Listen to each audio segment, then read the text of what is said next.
Well, it's that time of year again, the holiday season. Yeah. And for many people, this is such a difficult time. We have such high expectations. Right. We want things perfect. And for those who are grieving, the holidays are even more difficult. You're right.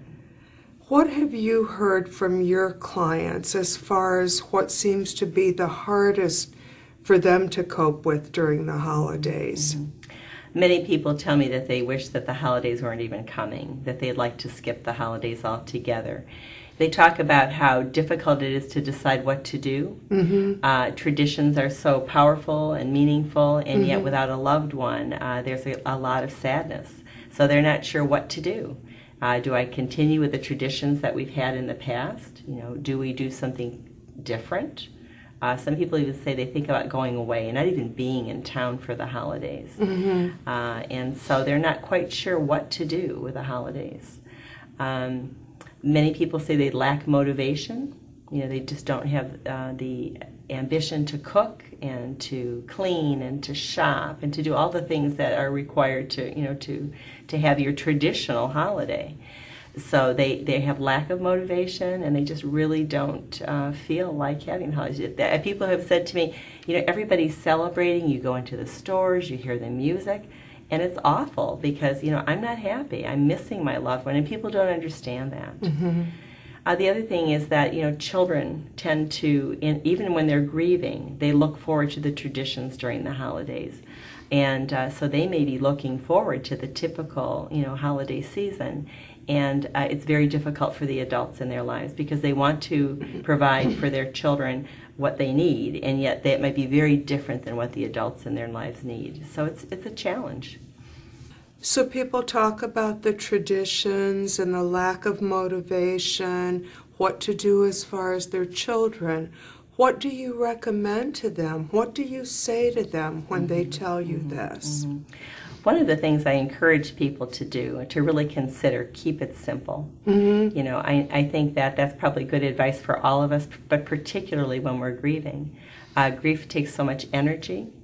It's emotionally draining. So if people can maybe pare down their expectations and remember that whatever they decide to do this year is for this year.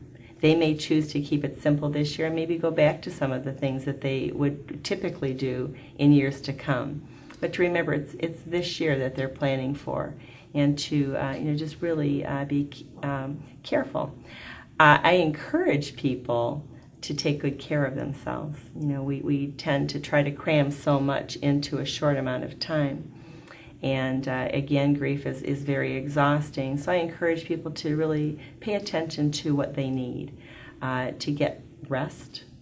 You know, the emotional stress of grief really causes people to feel pretty tired. So you get the rest that you need. You have a nutritious diet as much as possible. Maybe get some exercise too. You know, exercise is such a good outlet when we're feeling stressed.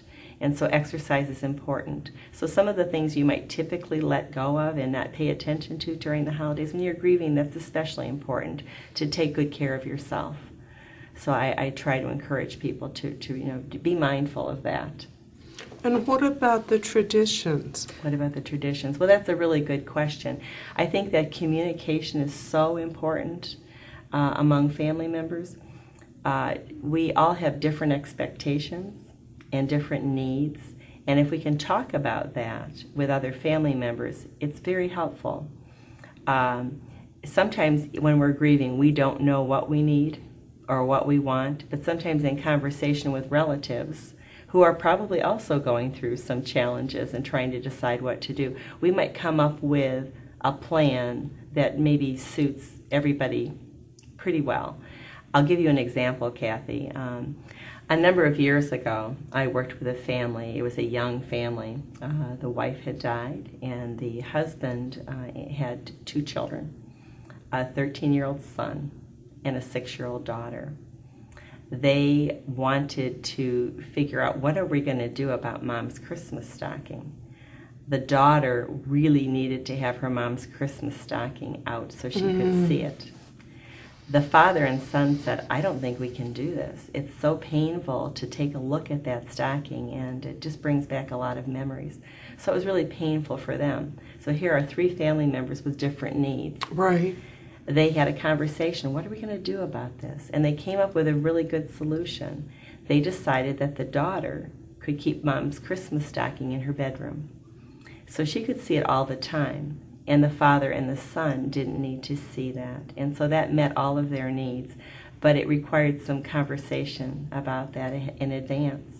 And yet it was resolved simply, Yes, it and was. all of their needs got met. Mm-hmm.